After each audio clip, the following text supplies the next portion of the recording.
വയനാട്ടിലെ അങ്ങനെ പ്രത്യേകമായിട്ടുള്ളൊരു സംവിധാനത്തെക്കുറിച്ച് കേട്ടിട്ടില്ല. വയനാട് തുരങ്കപാത ഗവൺമെൻറ് നല്ലതുപോലെ ആലോചിച്ച് തയ്യാറാക്കിയിട്ടുള്ള ഒന്നാണ്. അതിൻ്റെ ഭൂമി ഏറ്റെടുക്കൽ നടപടിക്രമങ്ങൾ പൂർണ്ണമായിട്ടും നടത്തുന്നത് റവന്യൂ വകുപ്പുമാണ്. ഏതാണ്ട് എൻ്റെ ധാരണ 11.5 ഹെക്ടർ ഭൂമിയോ മറ്റോ ഏറ്റെടുക്കാനുണ്ട്. അതിലൊരു 6.5 ഹെക്ടർ ഭൂമിയോളം ഏറ്റെടുത്ത് കഴിഞ്ഞു. ഇനി അതിൻ്റെ നടപടിക്രമങ്ങളുമായിട്ട് മുന്നോട്ട് പോവുകയാണ്. ആ വിധത്തിൽ ആ പാത കൊണ്ടുവരുന്നതിൽ ഗവൺമെൻറ് ഒരുമിച്ചാണ് ആലോചിച്ചിട്ടുള്ളത്. എന്താണ് പ്രത്യേകമായ പ്രശ്നം എന്നുള്ളത് കണ്ടില്ല.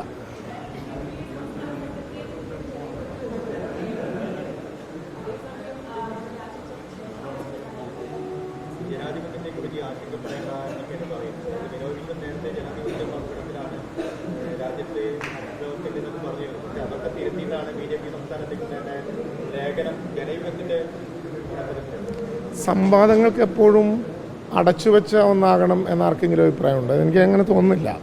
ഞാനിപ്പോൾ വായിച്ചിട്ടില്ല. എന്തായാലും ജനയുഗത്തിൽ മാത്രമല്ല, കമ്മ്യൂണിസ്റ്റ് പാർട്ടിയുടെ സംസ്ഥാന സെക്രട്ടറി പറയുന്നതാണ് കമ്മ്യൂണിസ്റ്റ് പാർട്ടിയുടെ അഭിപ്രായം.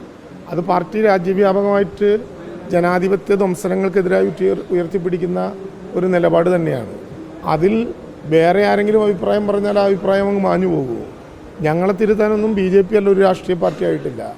ഞങ്ങൾ രാജ്യത്തെ ജനാധിപത്യ ധ്വംസനങ്ങളോടും കേന്ദ്ര ഗവൺമെൻറ് നടത്തിക്കൊണ്ടിരിക്കുന്ന സ്റ്റേറ്റ് സ്പോൺസേഡ് ടെററിസം പോലെയുള്ള ഫാസിസ്റ്റ് നടപടിക്രമങ്ങൾക്കും ഇതിനെ കടുത്ത നിലപാടെടുത്ത് പോകുന്ന പാർട്ടിയാണ്. ആ നിലപാടിൽ ആർക്കും ഒരു മാറ്റവും ഉണ്ടാക്കാൻ കഴിയില്ല. ശബ്ദങ്ങൾ കേൾക്കാതെ ചെവി അടച്ചിരിക്കലല്ല യാഥാർത്ഥ്യം. ഏത് ശബ്ദങ്ങൾ കേട്ടാലും ഞങ്ങൾക്ക് പറയാനുള്ളത്, കമ്മ്യൂണിസ്റ്റ് പാർട്ടിക്ക് പറയാനുള്ളത് ഏറ്റവും കരുത്തോടെ പറയുന്നതാണ് ജനാധിപത്യത്തിനിടയിൽ ഞങ്ങളുടെ നിലപാട് തറ. അതിൽ വേറെ മാറ്റമൊന്നും വരുത്താൻ ഒരു സാധ്യതയും ഉണ്ടായിട്ടില്ല. ഇതൊക്കെ വെറുതെ ബാലിശമായിട്ടുള്ള ചർച്ചകളാണ്. നാട്ടിൽ നടക്കുന്ന സംവാദങ്ങളിൽ ആരെല്ലാം എന്തെല്ലാം അഭിപ്രായം പറയും? അഭിപ്രായങ്ങൾ ഓരോന്ന് കേട്ടാൽ പാർട്ടിയുടെ അഭിപ്രായം മാറുമോ? പാർട്ടി വളരെ ആധികാരികമായി ഇന്ത്യയിലെ കമ്മ്യൂണിസ്റ്റ് പാർട്ടികളിൽ തന്നെ ഈ കേന്ദ്ര ഗവൺമെൻറ്റിനെതിരായി കുറച്ചുകൂടി കടുത്ത നിലപാട് സ്വീകരിച്ച് ഫാസിസ്റ്റ് സ്വഭാവമുള്ള ഫാസിസ്റ്റ് ഗവൺമെൻറ് തന്നെയാണിത് എന്ന് കാണുന്നൊരു പാർട്ടിയാണ് കമ്മ്യൂണിസ്റ്റ് പാർട്ടി. അതിൻ്റെ നിലപാടിലൊന്നും ആരെങ്കിലും എന്തെങ്കിലും എഴുതിയാൽ മാറുന്നതല്ല. ജനാധിപത്യത്തിൻ്റെ ഭാഗമായിട്ട് ഒരുപാട് ശബ്ദങ്ങൾ ഉണ്ടാകണം. BJP ശബ്ദങ്ങൾ കേൾക്കാൻ ഇഷ്ടപ്പെടാത്ത പാർട്ടിയാണ്. ഞങ്ങൾ രാജ്യത്തിൻ്റെ ബഹുസ്വരത നിലനിർത്തണം എന്നാഗ്രഹിക്കുന്ന പാർട്ടിയാണ്. എല്ലാവരുടെയും അഭിപ്രായം കേൾക്കും. അതിലൊന്നും പ്രധാനപ്പെട്ട പ്രശ്നമൊന്നുമില്ല.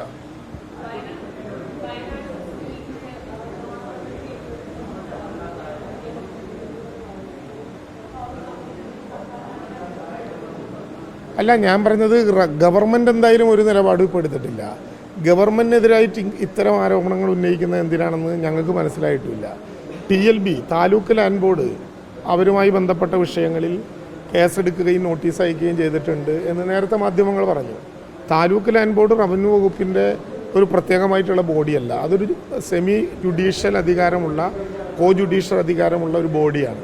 അത് സ്വാഭാവികമായിട്ടും ഭൂപരിഷ്കരണ നിയമത്തിൻ്റെ അന്തസ്സത്ത നിലനിർത്തുന്നതിന് വേണ്ടി ആരംഭിക്കുകയും അനധികൃതമായി ഭൂമി കൈവശം വെച്ചിട്ടുണ്ടെങ്കിൽ വിചാരണ നടത്താൻ അവസരം ഒരുക്കുകയും ചെയ്യുന്ന ഒരു കോസി ജുഡീഷ്യൽ ബോഡിയാണ്. TLB ആണ് ലീഗിനെതിരായിട്ടല്ല, ലീഗ് ഭൂമി മേടിച്ചവർക്കെതിരായി ഒരു നോട്ടീസ് അയച്ചതുമായി ബന്ധപ്പെട്ട വിഷയങ്ങൾ പറഞ്ഞത്. അന്ന് ലീഗ് പറഞ്ഞത് ആ ഭൂമി ഏതെങ്കിലും വിധത്തിൽ അത്തരത്തിലുള്ള യാതൊരു പ്രശ്നവും ഇല്ല എന്നാണ്. അത് തെളിയിക്കേണ്ട ബാധ്യത ബന്ധപ്പെട്ട ഭൂമിയുടെ ഉടമസ്ഥന്മാർക്കാണ്. എനിക്ക് മനസ്സിലാവാത്ത കാര്യം, അവരവർ നടത്താൻ പറ്റാത്ത കാര്യങ്ങൾക്ക് മുഴുവൻ ഈ സർക്കാരിൻ്റെ മേത്ത് കുതിര കയറുന്നത് എന്തിനാണെന്നാണ്. ഒരു മിഠായി പോലും മേടിച്ചു കൊടുക്കാൻ പിരിച്ച കാശ് ചെലവഴിച്ചിട്ടില്ല എന്നുള്ള ആരോപണം ഉണ്ടായപ്പോൾ ഭൂമി സർക്കാർ തരാത്തതുകൊണ്ടാണെന്ന് ഒരു സംഘം ആരോപണം ഉന്നയിച്ചു. സർക്കാർ തന്നെ ഭൂമി 45 കോടി രൂപ കൊടുത്തിട്ട് ഏറ്റെടുത്തതാണ്. 7.5 മാസം കേസ് നടത്തി ഏറ്റെടുത്ത ഭൂമിയാണ്. സർക്കാർ പണം കൊടുത്ത് മേടിച്ച ഭൂമിയാണ്. ആ സർക്കാരിനോട് ഞങ്ങൾക്ക് നിങ്ങളുടെ ഭൂമി തന്നില്ല എന്ന് പറയുന്നത് ഏത് മാനദണ്ഡത്തിൻ്റെ അടിസ്ഥാനത്തിലാണ്? അങ്ങനെ ഒരു ടൈപ്പ് അവരെവിടെയെങ്കിലും ഏതെങ്കിലും ഘട്ടത്തിൽ ഭൂമി ആവശ്യപ്പെട്ടുകൊണ്ട് സർക്കാരിൽ നിവേദനം നൽകിയിട്ടുണ്ടോ?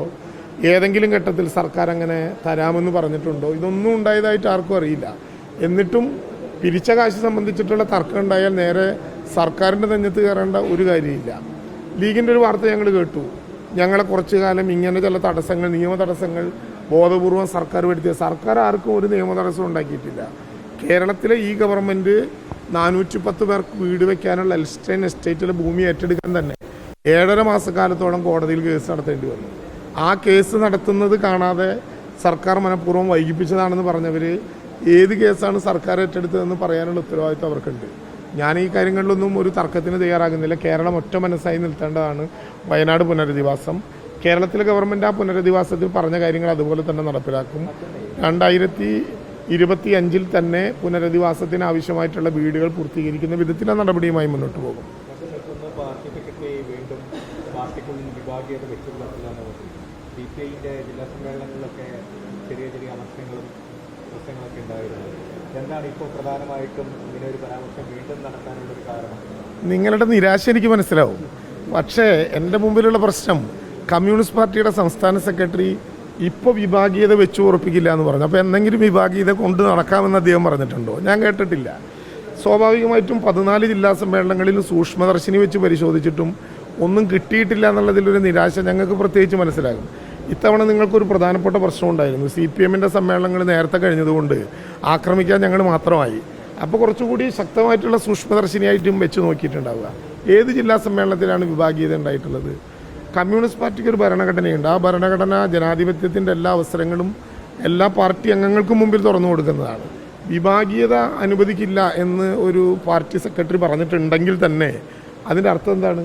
പാർട്ടി സെക്രട്ടറി എവിടെയും പറഞ്ഞതായിട്ട് എനിക്കറിയില്ല.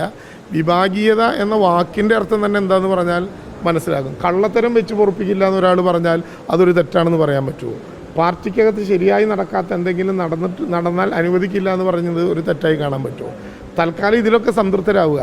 ഒരു പ്രതിസന്ധി ഉണ്ടാകില്ല. 12-ാം തീയതി ഏറ്റവും ഐക്യത്തോടെ കമ്മ്യൂണിസ്റ്റ് പാർട്ടി അതിൻ്റെ നടപടിക്രമങ്ങൾ തീർത്ത് 25-ാം പാർട്ടി കോൺഗ്രസിൻ്റെ വേദിയിലേക്ക് പോകുന്നത് സന്തോഷപൂർവ്വം ഞങ്ങൾ കാണും. അതിൽ കുറച്ച് നിങ്ങൾ സന്തോഷിക്കുക. വേറെ ഇപ്പോഴത്തെ സാഹചര്യത്തിൽ നിങ്ങൾക്കൊരു സ്കോപ്പും ഉണ്ടാകുമെന്ന് എനിക്ക് തോന്നുന്നില്ല.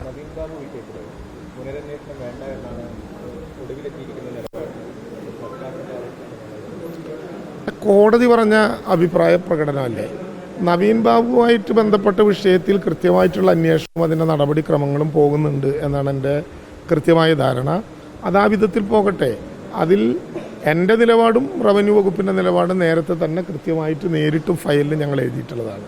നവീൻ ബാബുവിനെ പോലെ ഒരാളെ സംബന്ധിച്ചിടത്തോളം ഏതെങ്കിലും വിധത്തിൽ രേഖാമൂലമോ അല്ലാതെയോ ഒരാക്ഷേപവും ഞങ്ങളുടെ മുമ്പിൽ ഉണ്ടായിട്ടില്ല എന്ന് ഏറ്റവും ആധികാരികമായി തന്നെ ഞാൻ പറഞ്ഞ അഭിപ്രായത്തിൽ ഒരു മാറ്റവുമില്ല.